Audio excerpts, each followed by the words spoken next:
Hey, welcome back. So today we're working on a very fast car. It's a Nissan 370Z and it's a 2013-14. It's a Prox-Slot.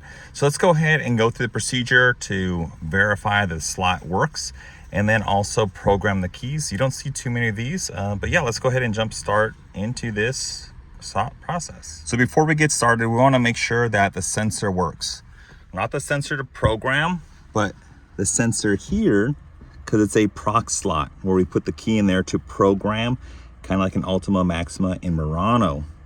So let's go ahead and we're going to take the battery. First, we'll check the proximity. It already has battery, but let's go ahead and put the foot on the brake. And okay, cool, it starts up. So that works, but we still want to check the sensor. So I took the battery out. No power. If I click the push start, it says no key. Great. Let's go ahead and put this in the pocket there. And let's go ahead and start. Great.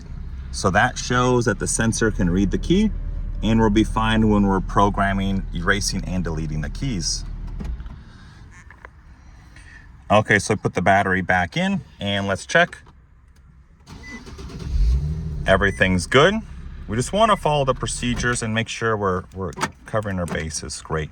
So let's go ahead and go into this. It's a 13-14 on the door and it just has a 9 through 20. So let's go ahead and connect. It's off. Hazards here.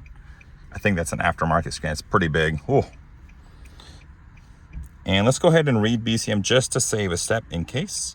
So you have the old and new pin codes. And let's go ahead and do program keys.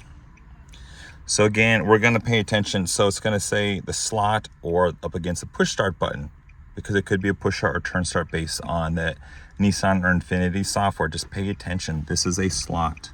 So we have key 1 and key 2. Let's make sure we pay attention. So go ahead and press the lock button, lock, and then put key 1 into the slot. Okay. And hit OK. All keys will be deleted. Do you want to continue? Yes. Do you want to try the old pin code? Yeah, let's try that. Incorrect. Okay. Let's see if it turns on. It goes to accessory. And now on, tap it twice. Let's just say yes. Technically it didn't.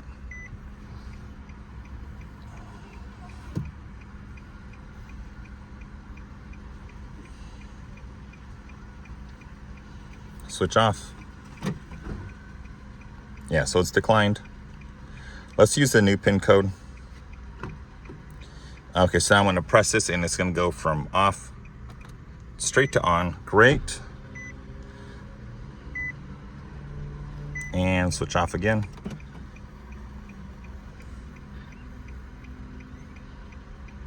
Okay. So press and release the start stop button. Should flash 5 times on the dash, so I'm going to press. I see it flashing right there. Cool, good.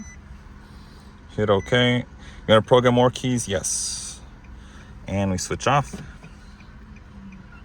Okay, we want to insert the new key. So I'm going to take this out, just gently pull. Put it back there, so key 1. And insert the key 2 in that slot. And then, okay.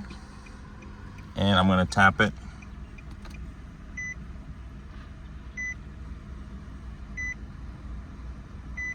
It did not flash. It's staying on.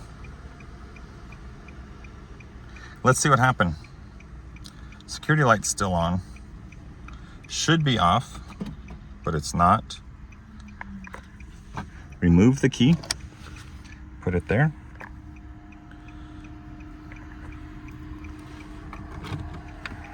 Put that original key in there, key 1. And we're going to switch on. Okay, it's switched on. Off. Complete. Interesting. Okay, let's turn off the hazards. Let's check. So it did not take that new key. The light did not flash. It just stayed on. So let me check and see what happened with that.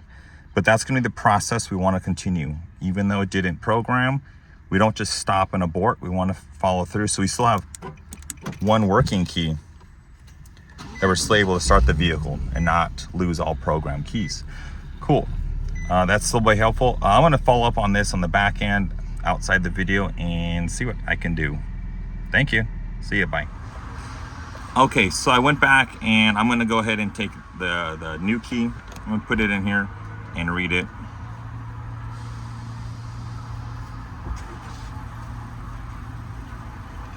And it's locked. That's why it's not going into the vehicle. So for that, I'm just going to order another key for the customer and then all good. So that's why it didn't work.